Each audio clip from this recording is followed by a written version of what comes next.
আমাদের উইন্ডোজ পিসিতে মাঝে, মাঝে এরকম একটা সমস্যা দেখা দেয়। যেমন আমাদের এই ছবিতে এইখানে একটা ইমেজ আছে। অর্থাৎ এগুলো কিন্তু ইমেজ। কিন্তু আমরা বুঝতে পারছি না যে আ এই ইমেজটা কার বা কি? এগুলো বা কিসের ইমেজ বা এগুলো কিসের ভিডিও? এই সমস্যা কিন্তু আমার ছিল না। হুট করে আজকে কম্পিউটার অন করার পরে এবং ফোল্ডারটা যখন অন করলাম, ওপেন করলাম, তখন এই অবস্থা হলো। অ্যান্ড বুঝতে পারছি না কোনটা কি, কোনটা কার বা কোনটা কিসের ছবি। তো এই সমস্যা থেকে আমরা সহজেই সমাধান পেতে পারি। সেটা হচ্ছে আমরা সহজেই করতে পারি। আমরা যদি ফাইল বা ফোল্ডার ওপেন অবস্থায় থাকি, দেখবেন যে এখানে বিভিন্ন অপশন আছে। ফাইল, হোম, শেয়ার, ভিউ, এরকম। এখানে দেখবেন যে একটা ভিউ নামে একটা অপশন আছে। এখানে ক্লিক করবেন। এখন ডানে দেখবেন একদম শেষে একটা অপশন নামে একটা অপশন আছে। এখানে ক্লিক করবেন। তারপর নিচে একটা অপশন আসবে, এখানে ক্লিক করবেন। দেখবেন একটা বার আসছে, মেনু বার আসছে। এখানে একটা ৩টা অপশন আছে, জেনারেল, ভিউ, সার্চ। আমরা আবার ভিউতে ক্লিক করব।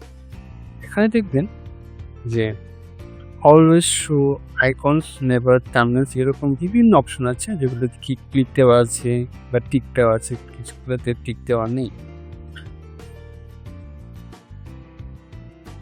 আমাদের এই সমস্যা হচ্ছে আমরা ডিফল্ট একটা ইমেজ বা একটা অপশন দেখতে পাচ্ছি। এগুলো হচ্ছে ডিফল্ট ভিডিওর জন্য আর ছবির জন্য একটা ডিফল্ট একটা ইমেজ যদি না থাকে, এবং ভিডিওর জন্য ডিফল্ট একটা অপশন দেওয়া আছে। তো এখান থেকে আমরা মুক্তি পেতে হলে আমরা এই টিক চিহ্নটা উঠিয়ে দেব। আরেকটা হচ্ছে তারপর অ্যাপ্লাই করলে সেটা কাজ হয়ে যাবে। আমি সাথে সাথে আরেকটা দেখাই দিই। আমরা যে ছবির পিছনে যে নামের পিছনে যে ডট পিএনজি বা ডট জেপিইজি বা ডট MP4 নামে যে অপশনগুলো হচ্ছে, সেগুলো হওয়ার কারণ হচ্ছে এখান থেকে আমরা করে দিতে পারি। আমরা যদি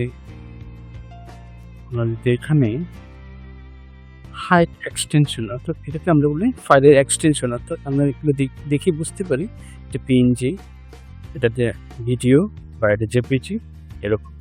আমরা যদি এটা ক্লিক করে দিই, অ্যাপ্লাই করে দিই, দেখবেন ছবির পিছনে যে এক্সটেনশনগুলো চলে গেছে। আমরা যদি এটা আবার উঠাই দিই, অ্যাপ্লাই করি, দেখবেন যে নামের পিছনে যে এক্সটেনশনগুলো চলে আসছে। ক্লিক করলাম এবং ওকে হয়ে গেছে। আমরা কোনটা কি ছবি দেখতে পাচ্ছি। এই হলো সমাধান। আশা করি আপনাদের কাজে লাগবে। ধন্যবাদ।